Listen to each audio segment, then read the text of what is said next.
Hello साहेब जय मल्हार साहेब, धन्यवाद तुम्ही मला कॉल केल्याबद्दल. माझं जय मल्हार. काय झालंय प्रॉब्लेम? अहो साहेब काहीच नाही, यांनी लय मारलं बघा मला काल एवढं. त्या मोर्चामध्ये मी आलतो बघा साहेब, मी मोर्चामध्ये आलतो बघा मुंबईला 21 जानेवारी. त्यावेळेस साहेब यांना मी तिथं पोलिसांसोबत आपल्या बांधवांची बाचाबाची होऊ लागली, म्हणून मी धनगरांना असं आवाहन केलं की बाबा धनगरांनो, तुम्ही इथं कोणाला टॉर्चर करू नका, तुमचा अनपडपणा माळा रानामध्ये दाखवा असं आवाहन केलं. पण तो शब्द जानेवारी मधला आता यांनी विनाकारण बाहेर काढला आणि असं दाखवलं की हा म्हणतोय तुमचा अनपडपणा महारांना दाखवा.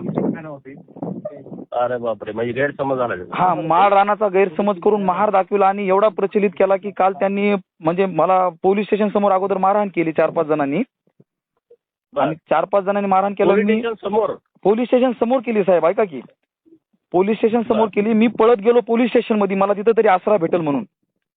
पोलीस स्टेशन मध्ये गेल्याच्या नंतर तिथं पोलीस अधिकारी होते, त्यांनी अगोदर त्यांची गैरसमज दूर केला. व्हिडिओ ऐकून ते म्हणले मारहाण शब्द आहे म्हणले, सगळ्यांना शांत केलं.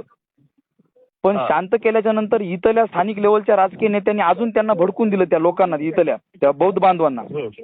तर अक्षरशः साहेब माझ्या आता डोळ्यात पाणी आले. पोलीस स्टेशन मधून मला ओढीत नेलो साहेब, तिथले सगळे अधिकारी बघू लागले, कोणीच आलं नाही माझ्या मदतीला. पीआय नव्हते, पीआय नव्हते, एपीआय मॅडम होत्या. पोलीस अधिकाऱ्यांसमोर ते सीसीटीव्ही बघा तुम्ही, मला त्याच्या समोर ओढीत नाही. मी म्हणालो साहेब मला धरा, मारतात बघा बाहेर नेऊन.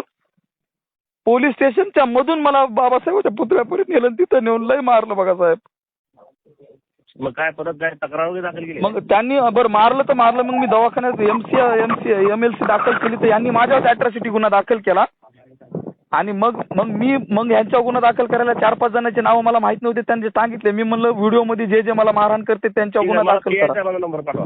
हो साहेब, हो, धन्यवाद साहेब, तुम्ही मला कॉल केला. प्राणघातक होता, माझा जीव घेण्याचा प्रयत्न होता. योग्य रीतीने त्यांच्यावर 307 पहिला गुन्हा दाखल झाला पाहिजे.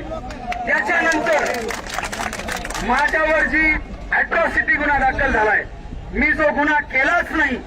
परमपूज्य डॉक्टर बाबासाहेब आंबेडकर म्हटले होते की 100 गुन्हेगार जरी सुटले तरी काही हरकत नाही, पण एका निरपराधाला सजा भेटली नाही पाहिजे. तुम्ही सगळ्यांनी ठरवायचंय, महेश बिडकर जर गुन्हेगार असेल आता फाशी द्या, मला आता फाशी द्या, काय बोलवायच्या पलीकडे. पण जर मी गुन्हेगार नसेल तर का माझ्यावर एवढं षडयंत्र केलं जातंय? माझ्यावर 3 वेळा जीव घेणे हल्ले झालेत. हा जर हल्ला रात्री बेरात्री झाला असेल तर माझं काय झालं असतं? सगळ्या गंगाखेडला माहिती आहे, 20-20 रुपयाची पाण्याची बॉटल विकून जगणारा गोरगरीब आहे मी. रात्री बेरात्री मला गावाकडे 10-5 किलोमीटर अंतरावर अकोलीला जावं लागतंय. माझ्यावर जर एखादा हायवा विवा घालून एखादा माझा मर्डर केला, तुम्हाला काय करायला असतं? महेश बिडकर कुठं गायब झालाय? म्हणून मला प्रोटेक्शन मिळावं ही माझी पहिली विनंती आहे.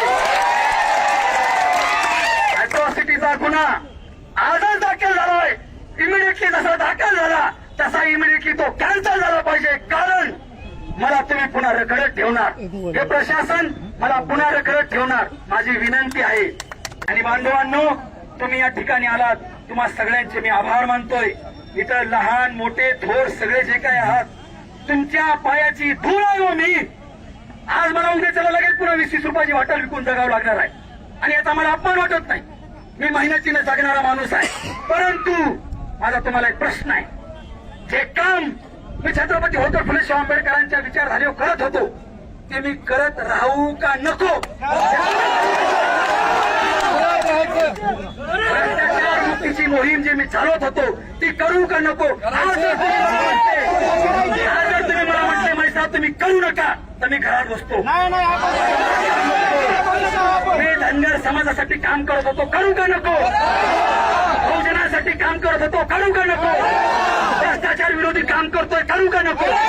गंगाखेडमध्ये प्रस्थापितांच्या विरुद्ध विस्थापितांचा लढा उभा केलाय, करू का नको?